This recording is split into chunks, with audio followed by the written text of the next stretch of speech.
Ready to stop spinning your wheels and start moving your business forward? You're in the right place.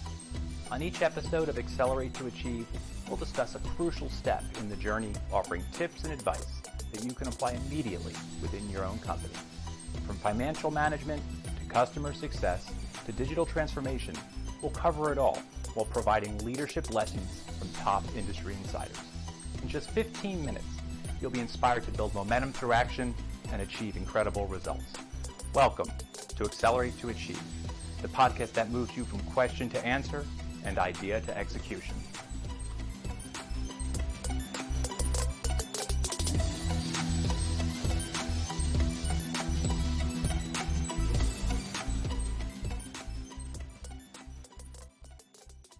Hello, and welcome back to the latest edition of the Accelerate to Achieve podcast. I'm your host, Ryan Walter, the founder of Parrels Advisory. The work environment is changing quickly before our eyes. Companies are exploring greater diversities, and those solutions and the demand for that isn't being met just by full-time staff. For the individuals and businesses impacted by this, what needs to be considered, and more importantly, what may need to change? Now, for our guest today, this is something she spends a lot of time thinking about. We're joined today by Laura Burford, and she's a business advisor for consultants. As the founder of LAD Enterprises, she leverages her years of consulting experience and expertise by partnering with independent consultants and boutique consultant businesses, helping them clarify their focus, get clients, and make money. She does it with the help of her consultancy model, and for those starting out, her signature system, the Consulting Jumpstart Blueprint. Laura, thank you so much for joining us today. Well, thank you very much for having me, Ryan. It's a pleasure to be here. Well, I'm sure we're going to have an incredibly lively conversation. We're looking forward to it too. And, to start, I think to frame this, I'd love to get your take on where you see the future of work and how it's changing right in front of our eyes. Sure. It's a great question to ask. And particularly this year with the pandemic, our world has changed for everyone. And what work looks like tomorrow is definitely not what it was a year ago. As a whole, we've been changing over the past few years. And I started following what was happening with work about 2016. But if you really go back to 2011, that's where some of our economic forecasters took a step back and said, you know what? We're now into a new world. We're now into the fourth industrial revolution, and technology is really impacting how we work. And companies, as well as individuals, need to embrace the change that's occurring. So what does the future of work look like?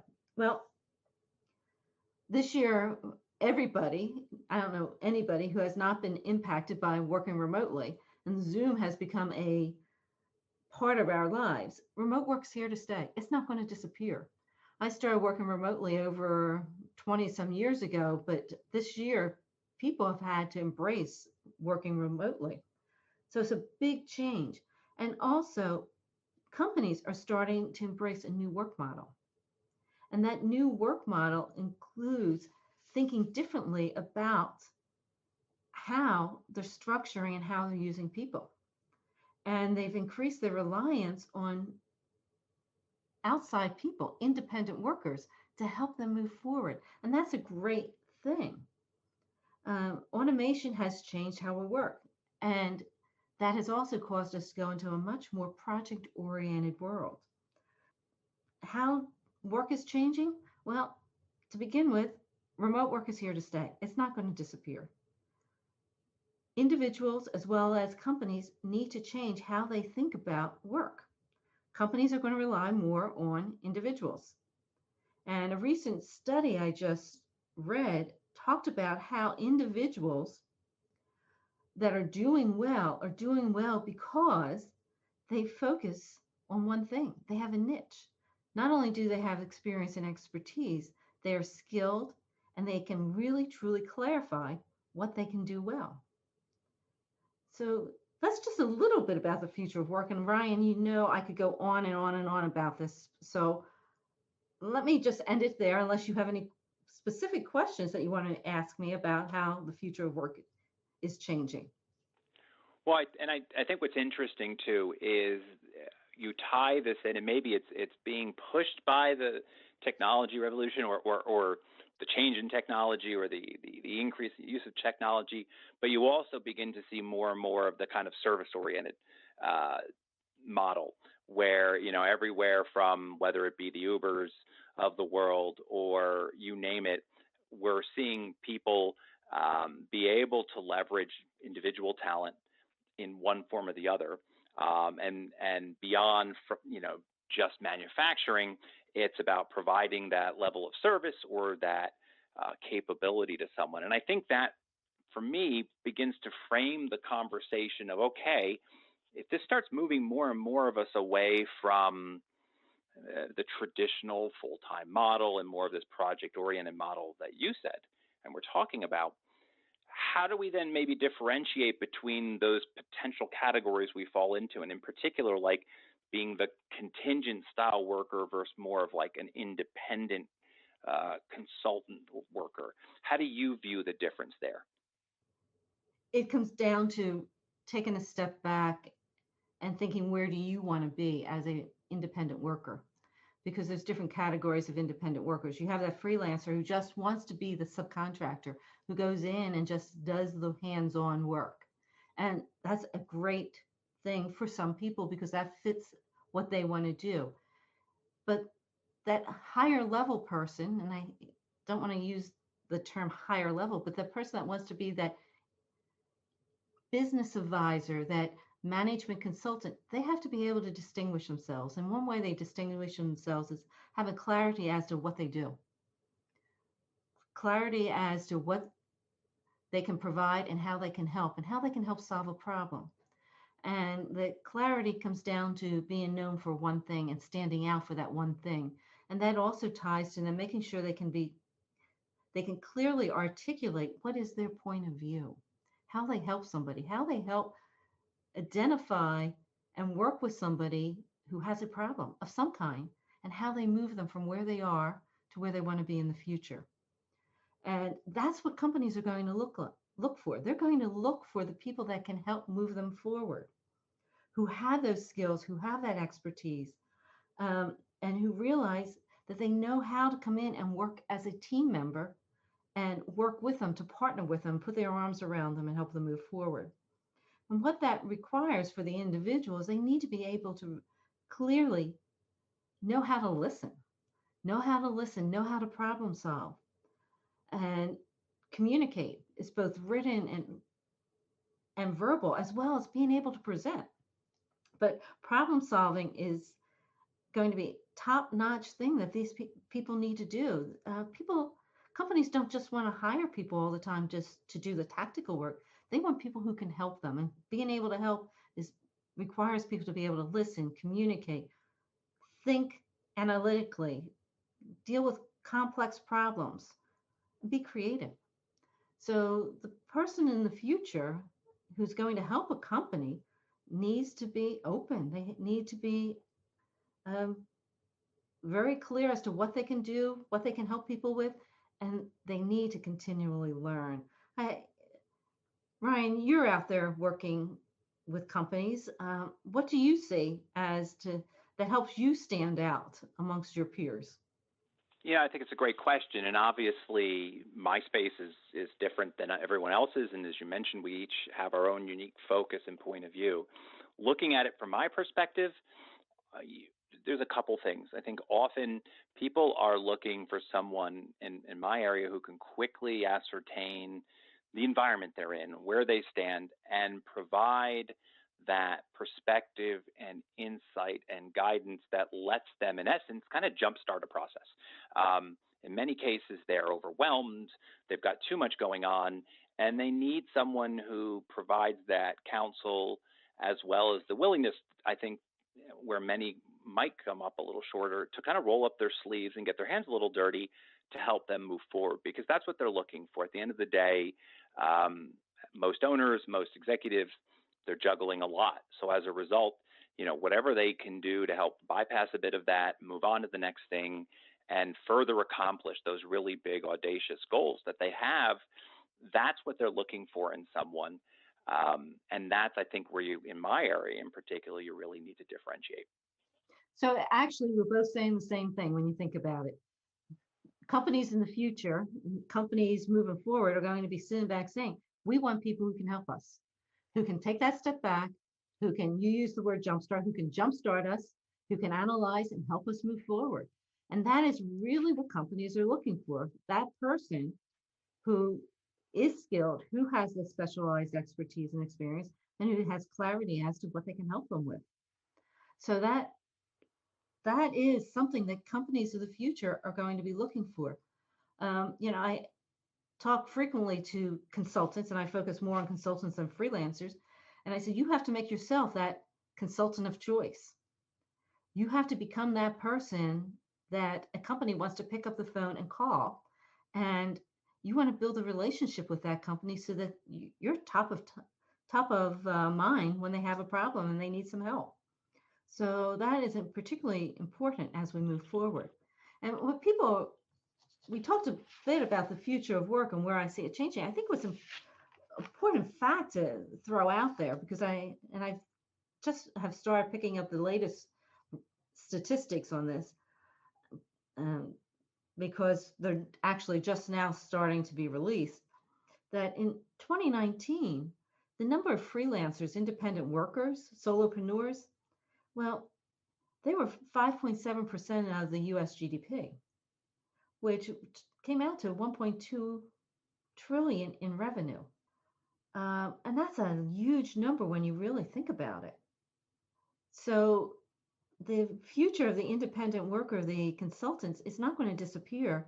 And businesses are really focusing on it and thinking about it as they move forward. They're looking to see how they can structure their businesses with this new model so that they can grow and they can expand and take advantage of what they need from a people perspective, from a skill perspective, when they need it, and not have the employees on their, I hate to say it, on their books as part of their continual um, expense. So yeah, there's a lot of flexibility out there for companies as well as individuals. You touched on an area that I think is interesting because it gives us sort of the perspective from the other side. I think we understand perhaps where the allure, need, enticement companies have, and where they move this way. But I think there's got to be a natural expectation that companies can approach this the same way then that they would, let's say, full-time staff. And if you're now going to begin bringing in more consultants, more folks to advise at a kind of project level, what do companies now need to consider?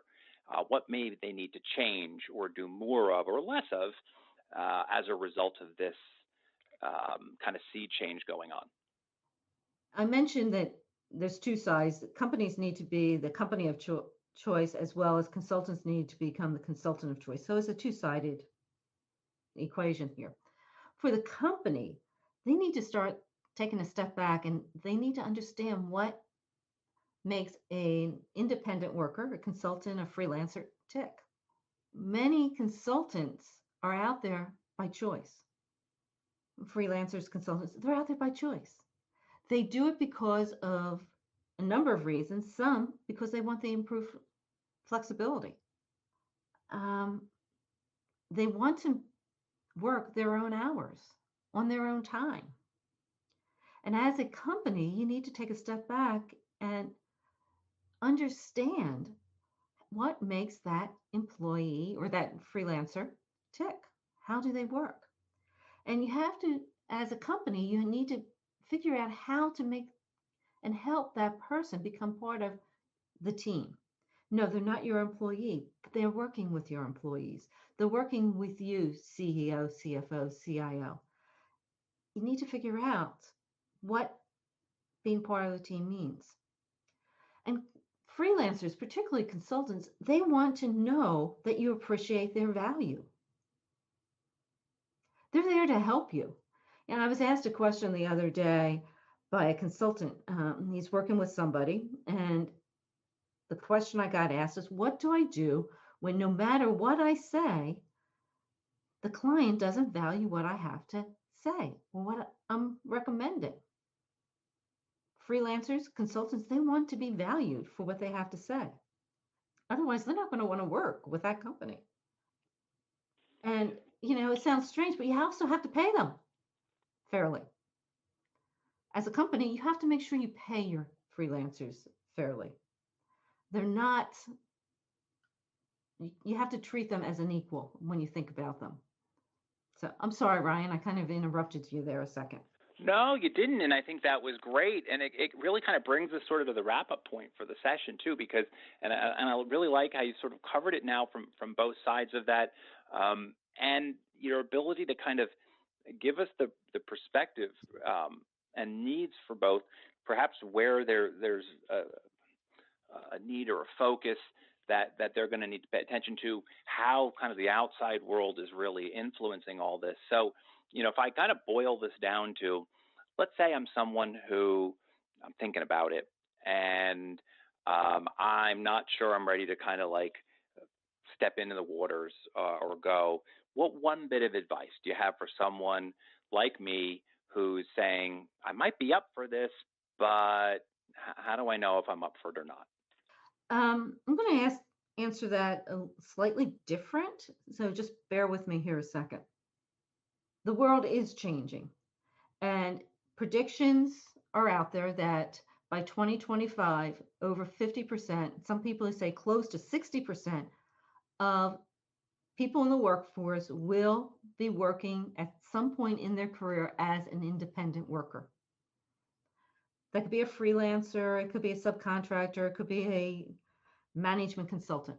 But at some point in their career, they will be working as, there's a good percentage of people will be working as something on their own. So when people talk to me about it, my one comment to them is this: you need to be realistic. The world is changing, and you need to take responsibility for your own career. And think about, what would you do if you were out on your own and you could not find a job? And sit back and say, and ask yourself, do you want a job or do you want to try it on your own? And I would recommend that anybody that thinks they might be faced with that at some point, they take a step back and think about, where is their experience? What is their expertise? Think about what is important to them, what matters to them, what can they build on, and what might somebody pay you for?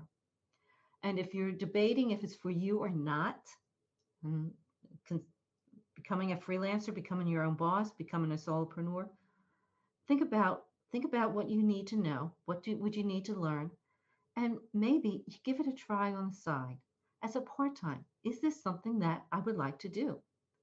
Does this fit with me, my personality? If not, that's great. If it does, then figure out what skills you need. Figure out what knowledge you need to have and use that to move yourself forward, because you are responsible for your own destiny, your own life, your own career. Think about what it means as you move forward, and take a step back and think about what is happening around the world and what you might want to do if you are faced with a situation where you are out of work.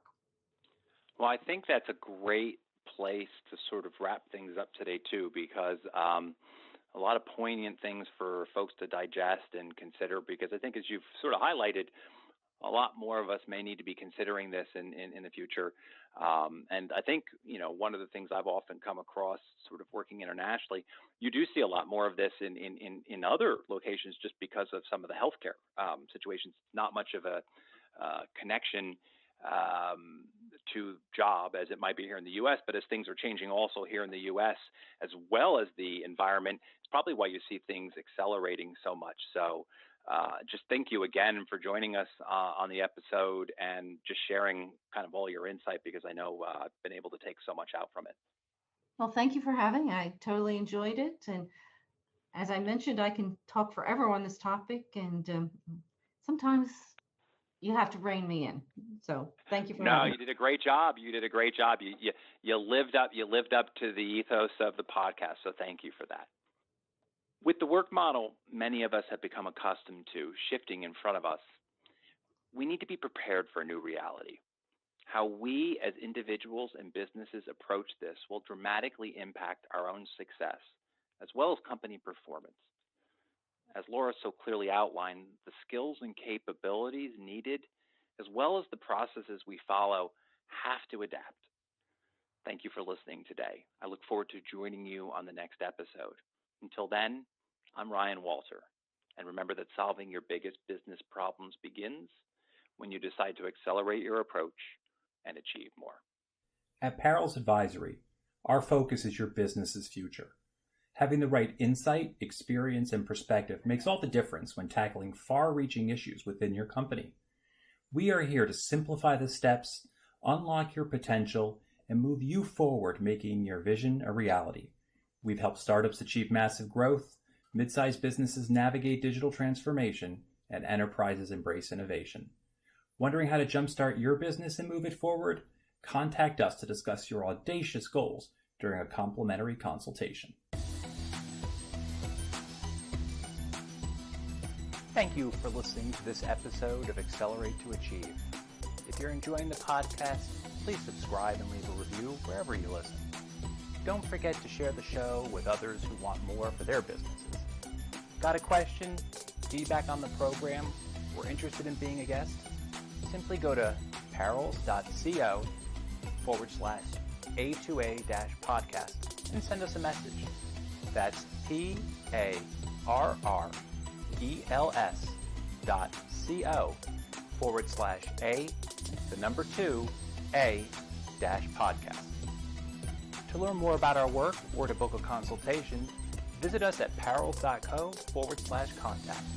Until next time, remember that solving your biggest business problems begin when you decide to accelerate your approach and achieve more.